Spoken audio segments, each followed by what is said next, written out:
Est à Madame Perrine Goulet concernant une question à Madame la ministre chargée des Transports. Merci Madame la Présidente. Madame la Ministre, le département de la Nièvre, dont je suis l'élu, se trouve à équidistance entre Paris et Lyon, ce qui devrait constituer un atout majeur pour notre territoire durement touché, entre autres par la désindustrialisation et la désertification médicale. Or, ce n'est pas le cas. Nous avons accumulé de nombreux retards en termes de transport, à l'image du doublement de la nationale 7, qui devait être achevé en l'an 2000, comme le souhaitait Pierre Brégovoy, et qui sera finalisé, si tout va bien, avec 20 ans de retard. De nombreux Nivernais travaillent en région parisienne, soit ponctuellement, soit quotidiennement. Aujourd'hui, par une desserte ferroviaire inadaptée, une majorité d'entre eux préfèrent prendre la voiture plutôt que les transports en commun. En 2008, un projet de doublement de la ligne à grande vitesse Paris-Lyon a été amorcé, dénommé POCL, Paris, Orléans, Clermont-Ferrand et Lyon. Il visait à doubler le réseau ferroviaire entre Paris et Lyon et permettre ainsi une liaison entre Nevers et Paris en 50 minutes et entre Nevers et Lyon en 1h15 au lieu des 2 et 3 heures actuellement nécessaires. Après 8 ans d'études de faisabilité et de concertation, les élus des territoires de Bourgogne, de la région Centre et d'Auvergne, réunis au sein d'un comité de pilotage, s'étaient prononcés pour un tracé médian desservant la Nièvre.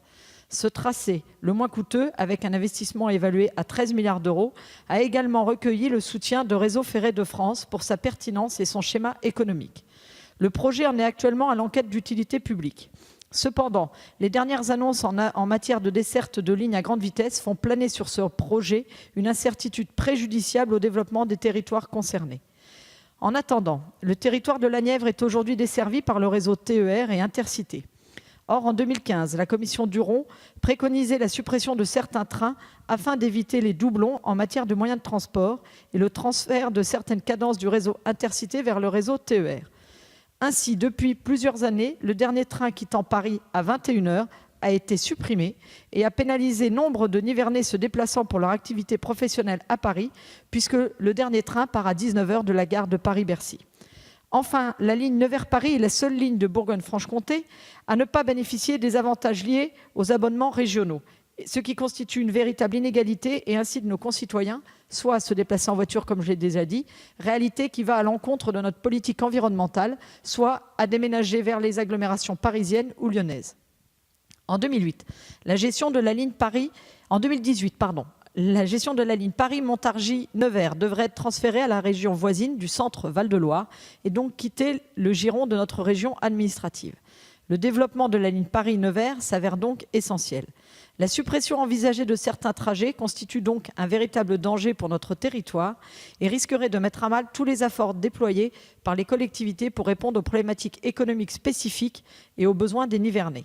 Madame la Ministre, dans ce contexte d'incertitude qui conditionne tous les efforts que nous menons sur notre territoire, pouvez-vous nous éclairer sur les décisions à venir concernant l'avenir de la ligne à grande vitesse dite POCL et pouvez-vous également nous indiquer quels moyens seront mis à disposition par l'État pour permettre un passage de relais aux collectivités régionales dans de bonnes conditions et surtout nous assurer le maintien des lignes desservant Nevers. Je vous remercie.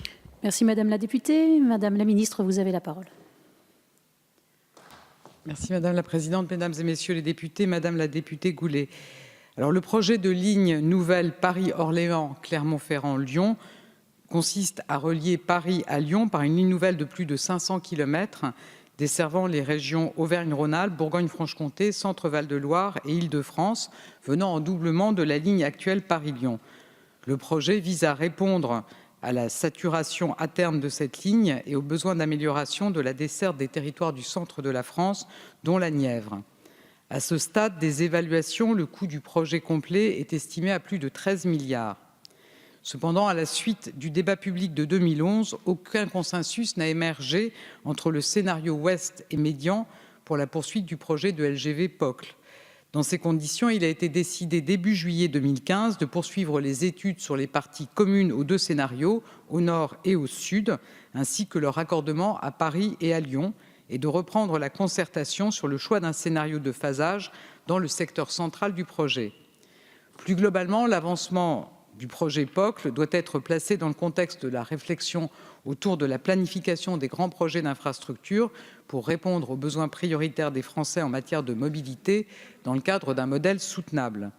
Le Conseil d'orientation des infrastructures me remettra cette semaine son rapport.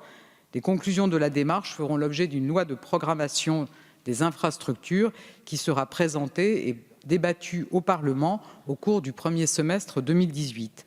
Ce sera l'occasion d'arrêter les perspectives pour le projet POCL. En tout état de cause, la desserte des territoires bénéficiera à terme des projets d'amélioration des infrastructures et matériels existants, notamment sur les lignes Paris-Nevers et Paris-Clermont, qui assurent aujourd'hui l'essentiel de la desserte ferroviaire du Nivernais. Exploitée jusqu'alors par l'Intercité sous le contrôle de l'État, la ligne Paris-Nevers a été effectivement reprise par la région Centre-Val de Loire depuis le 1er janvier 2018. Donc c'est désormais la région qui en est l'autorité organisatrice. En échange de cette reprise, l'État contribue auprès de la région à la compensation du déficit d'exploitation de la ligne et finance le renouvellement du matériel roulant qui devrait donc intervenir dans les prochaines années. Je vous remercie. Merci Madame la Ministre. Souhaitez-vous reprendre la parole, Madame la députée ? Très Merci rapidement. Madame la Ministre de ces informations. J'attire tout de même, et en me reliant à ma collègue juste avant, sur la nécessité de regarder cette ligne Paris-Nevers-Clermont qui vraiment engorge, qui ne nous permet pas de nous développer. Il faut vraiment qu'on ait, par ce gouvernement, un engagement fort sur cette ligne. Merci. Merci Madame la députée.